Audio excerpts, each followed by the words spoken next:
I'm KCBS anchor Holly Quan, standing on a rock overlooking Caples Lake with KCBS reporter Kris Ankarlo. Okay, what are we looking at here? So right now what's happening is the air attack dropping water onto flames that are working their way. Looks like they're working their way off toward the east, northeast. So we've got a little bit of a southern breeze that's pushing the flames into a thick stand of forest here. And so the aircraft are trying to cool down the forest as best they can. Not able to drop a lot of water, but enough to slow this thing down, which is the primary objective. So we've got a Chinook that's flying behind us. We also have a Black Hawk that's flying behind us, and they are doing regular sorties, which means that they're dipping into the lake. They'll drop their bucket into the water. They'll lift the bucket and fly right overhead. And I've been measuring it in terms of timing. It's about every 90 seconds they're able to drop water on this fire, that is a great source of water to have. And that's a remarkable rate that they're flying too.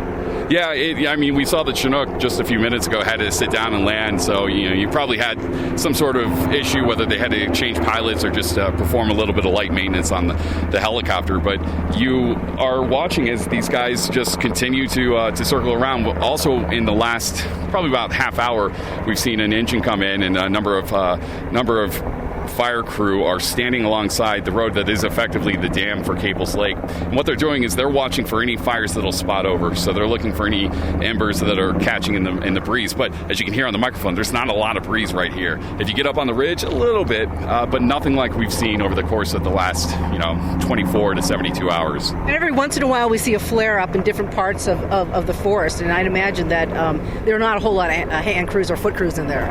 It probably wouldn't be.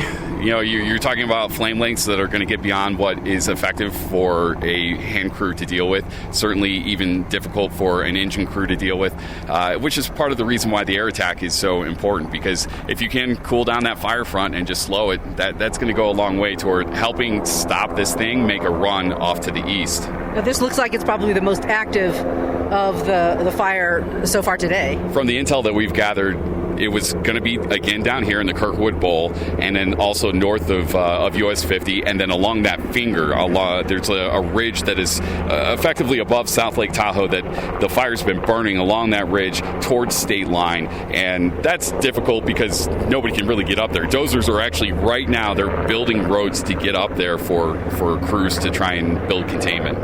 Yeah, that is actually, those helicopters are just remarkable. It's the thing, too, because obviously there are no pictures involved in our reporting right now, but if you're looking at these are the classic green of the National Guard, and what they do is they put high visibility paint on it. In this case, it's kind of like that 1990s neon pink paint, and you can see it through the smoke. That's the reasoning. They put a new tail number on there so that there is an identifying factor that goes with the fire itself, and effectively it becomes a firefighting vehicle rather than a National Guard vehicle, even though it's operated by the National Guard. It's so funny when you see them actually dipping into the lake. It almost looks like they're like dropping a thimble.